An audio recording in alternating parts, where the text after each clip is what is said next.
All right, so I wanted to make a clear link. All these people want to sit here and think like, you know, life was all bad. Life was good, and it's even free energy was put in front of you. This teaching is about the alternator, the car alternator. Free energy has been in front of the face of humanity all along. God stayed behind the scenes so long. First of all, because I don't compete with my own creation. I come in, I can wreck every theater overnight, be a beast in every fucking field without even trying. Second of all, I put the alternator in front of the people. Free energy. An alternator is a device that goes on a car that charges the battery. And it has one little wheel that's turned by a belt. And that belt, when it's turned, causes an engine to spin a coil wrap of copper to create electricity. Any idiot with a brain can figure out that you could take that out of your car or buy one commercially at a store and turn it into a free energy device. God has been sitting here waiting for somebody to stand up. Now, Bully, I've seen him stand up on thing and set one up at his house. But I don't see anybody talking. Everyone would rather say that we're hiding it from you and trying to sell you energy. You people, if you had a spinal cord and stood up and acted like men and women, you could do this stuff yourself. It was there in front of you all along. Stop blaming the Rothschilds or the boogeyman or the devil for making your life tough. The teachings were right in front of you all along. You chose the bullshit. Furthermore, the alternator being right in front of you, all you had to do was take it out, figure out, oh, I got free energy. No one would have bothered you. No one would have fucked with you. It is what it is. I've been sitting back purposefully, waiting, hoping one of my fucking children would stand up. You know, all the bullshit that's out there, the spookism, the fucking wannabe crap, is just a fucking way to keep you sitting down. Furthermore, the spinal cord teaching in Freemasonry, you got these kids running around acting like their spinal cord's been activated and they got telepathy now. Asshole. You've always had telepathy. Telepathy has a principle of free will attached to it.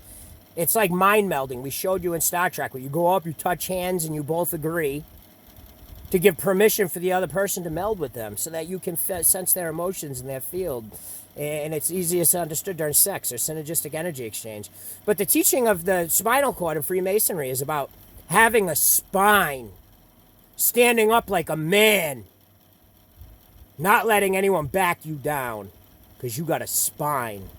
Everything else is false mysteries. It's not about the vertebrae and all.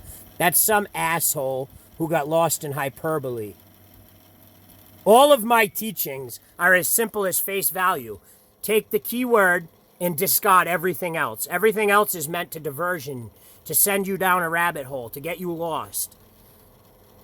A good example is in the history of the U.S. ComSec. At the end of the story, at the end of the book, they talk about how they had a problem with documents that they were shredding, and they were dumping somewhere, weren't shredding all the way. The bottom of the incinerator had a hole in it, and it was dropping, maybe 4-inch by 3-inch pieces of paper out that had, and you could piece it back together and stuff. Now, the story of how it was discarded of is listed there, and it's done in the same way, right in front of your face, but then a bunch of hyperbole interlaced to get you lost and send you off on a goose chase. That's what God's system has always been. I give you the answer, and then I surround the answer with hyperbole, a delusion, so that we see if you get lost in that because you overthink. You're not supposed to think. You're supposed to be. You're being. When you overanalyze and overthink, you get lost. That's the way the system has always been set up, so that it teaches you to be and to simplify. It's not about overdoing everything. That's where the world is lost. The moment you overthink the process, it becomes lost unto itself. The hyperbole that surrounds the truth has always surrounded the truth in order for you to fucking learn to see the truth clearly and to stop overthinking it. You find the truth and then you allow people to impressionize on you, which sends you down a rabbit hole and rips you away from the truth. That was never my system. That was never allowed to try to fucking detract them from the truth after. Once they find the truth, it is what it is. The teaching of the alternator shows the divinity of God, the justice of God, the brotherhood and sisterhood of God. It was in front of you your whole life. You could have any time Took an alternator from a car, attached a device to it. I was watching yesterday this beautiful girl that has this property in Canada, and she's right next to a creek. She was talking about, hey, I don't have solar yet. I invested in a generator. For the price of the generator, she could have bought an alternator, set up a pulley system, put the alternator on shore, build a thing to hold the alternator, but then put a thing out in the river that spins, and then put a belt on it that goes to the alternator. The alternator will turn and create energy to freely power her house. With that system, you could have a battery system, but you don't even need one. You can put that directly to a panel and get power direct without all the investment of all the other things. If that girl happens to see this video, talk to me, and I can give you blueprints for a device for free power for under $500 that you could set up and install if you have people to help you. A principle, I'm just saying. But that teaching has always been right there. God wasn't hiding it from you or trying to sell you energy. Do this or do that. Wake the fuck up. You're all lost in the hyperbole of life. And you see the truth all the time with your plain eyes. You see it in plain English, plain Chinese, plain whatever language you speak. And you choose the hyperbole that surrounds it. You overthink everything. And even if you did get it, you allow others to emotionally mask and press things on you that draw you away from it and make you overanalyze it. This is the simplest thing ever, and it's the most disappointing to me. I stayed off. I'm almost 40 years old. I stayed off the scene. I could have took my spot in Hollywood next to Eminem and the rest of them, or in a rocket science lab next to Elon Musk at any time. And I chose to sit back and watch you. You think that I'm not semi-disappointed with the way you treat each other and that no one will have a spine and stand up for what's right? Now, don't get me wrong. A lot of people have stood up now. But when you understand what I was all about, you're going to be kind of disappointed. Because I was all about seeing somebody rise up and take and be what I created you to be. And now is that time. I mean, you people need to wake up and remove all the hyperbole from your thought patterns, from your understandings. Clarify your lens and remove all the bullshit, because everything was simple. It was simple. The Rothschild teaching, with what's going on, the profiling on Earth, the Rothschild is about me dumping the shit tank of my motorhome on your face. If you thought you were some freak that's going to kill humanity. You wanted to join the septic system, did you? Septic system's me dumping my shit tank on your head.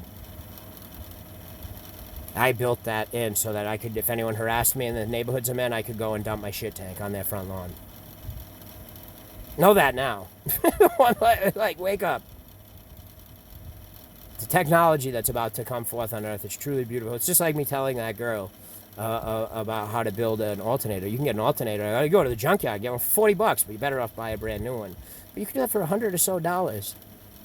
Build a belt system and a device that turns from the water. It's so simple and so easy. And it's free energy. 100% of the time, I would recommend that to you. You could still do some solar, but I would definitely do a hydroelectric setup over there with an alternator and a device, because that's definitely the smartest thing. You got a stream that, from what I saw in the video, produces tremendous power. You understand how much force is in that river that you could use as perpetual motion there. So create a perpetual motion generator, and it's just common sense. I mean, a force of a river is one of the most powerful forces on Earth. I mean, I'm sworn to protect Earth and then humanity. So Earth fascinates me. I like to look at Earth and I analyze Earth way more than I analyze humans because of its incessant nature and ability to remain calm when people are being mean to it. So, I model myself after what I watch the most, which is Earth. Earth puts up with tremendous, disgusting things from humanity and remains a still force. It might have an eruption or an earthquake here or there, but it remains still in the storm. It doesn't bend or sway or allow people to emotionally bother it.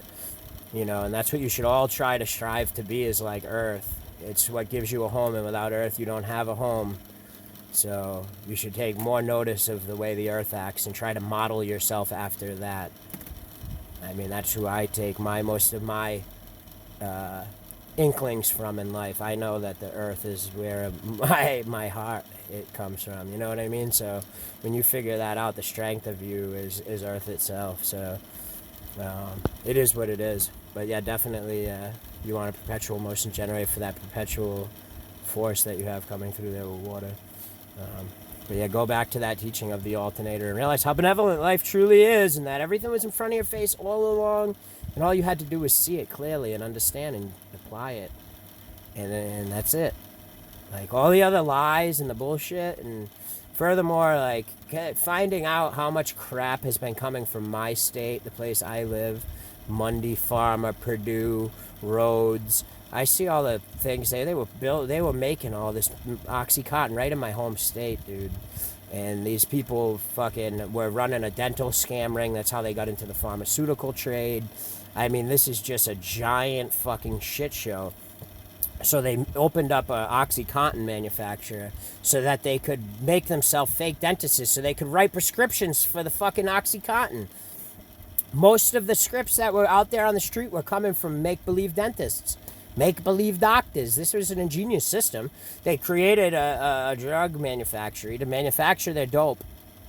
So they were getting it at no cost. And then they put into place the fake doctors to distribute the fucking drug. They created their own they took a fucking illegal drug model, applied it to a business that you should need special licenses and a background investigation from the DEA to even be able to open. This is mind-boggling how this went on. Like you were supposed to get fingerprinted and everything to get these kind of licenses to operate these types of businesses. I don't know what the fuck went on, but they created a model of supply the drug and then physically to dispense the drug, and all through lies, coercion, blackmail. This is not some small thing, and now it's all being run out, and it's incorporated through 222 Jefferson Boulevard in Cranston, Rhode Island, otherwise known as the Jefferson Dental Group, which all ties back to the Select Dental and the Secret Service investigation that I conducted, which all ties to 9/11. That's the sickest part of this. They tried to blame it on me. I'm just glad we came up with Suboxone in a way to combat these motherfuckers, because they're buying people off with pills and money or whatever they can fucking button they can push. Sex, drugs, money. Fucking mind-boggling. The fucking, and then just the ties to the community. And the best part is they tried to shadow it onto the people in power like Trump and Bush or whoever else. But it is simply having people like Epstein who are rich and they attend the same type of society events where they might be able to get a picture in edgewise. So it makes you look important. Con men have always done this.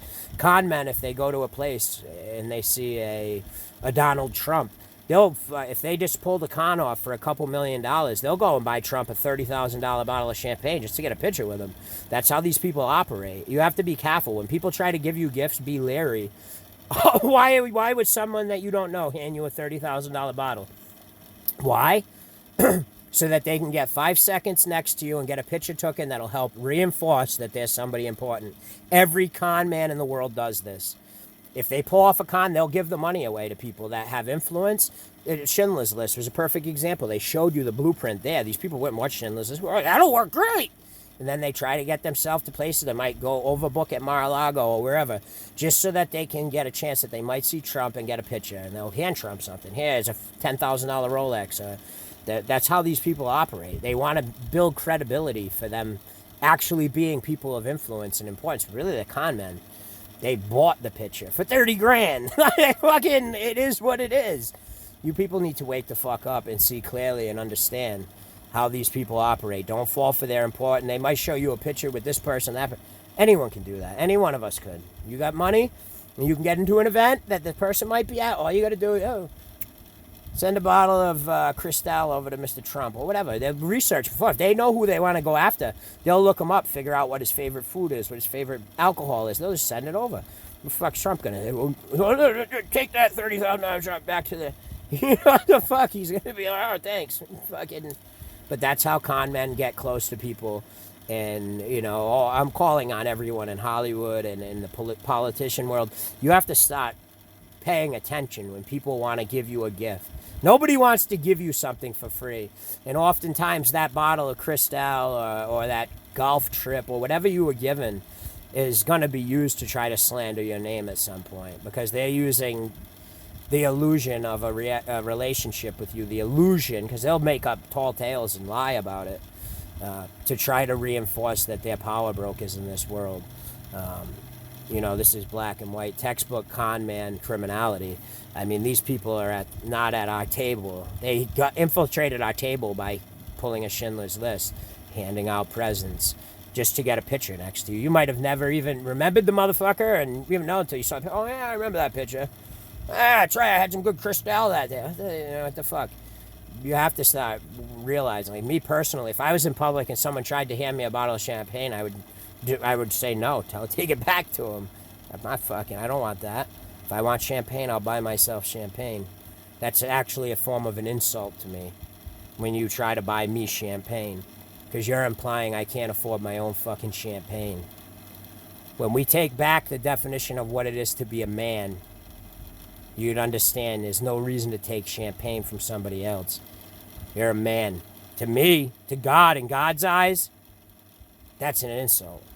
You're insulting my intelligence. I buy my own fucking champagne if I want fucking champagne. I'm not interested in being associated with you. Who the fuck are you to try to come up to me thinking that you're going to buy my influence? You're going to use my image for your influence? I've got fucking news for you, asshole. That's insulting to God. And all my politician people are going to start acting the same way, because they're realizing that I don't put up with that. That's an insult. I take that personally. You tried to send me a bottle of Cristal, I'm going to get mad. Now, if it's a friend, if I go in and it's somebody I know from the music industry or a celebrity or something, that's different. Come over here and drink this bottle of fucking champagne, whatever. But someone I don't know, a complete stranger, I'm going to be insulted that you have the audacity to think I need your champagne. It is what it is. Wake the fuck up.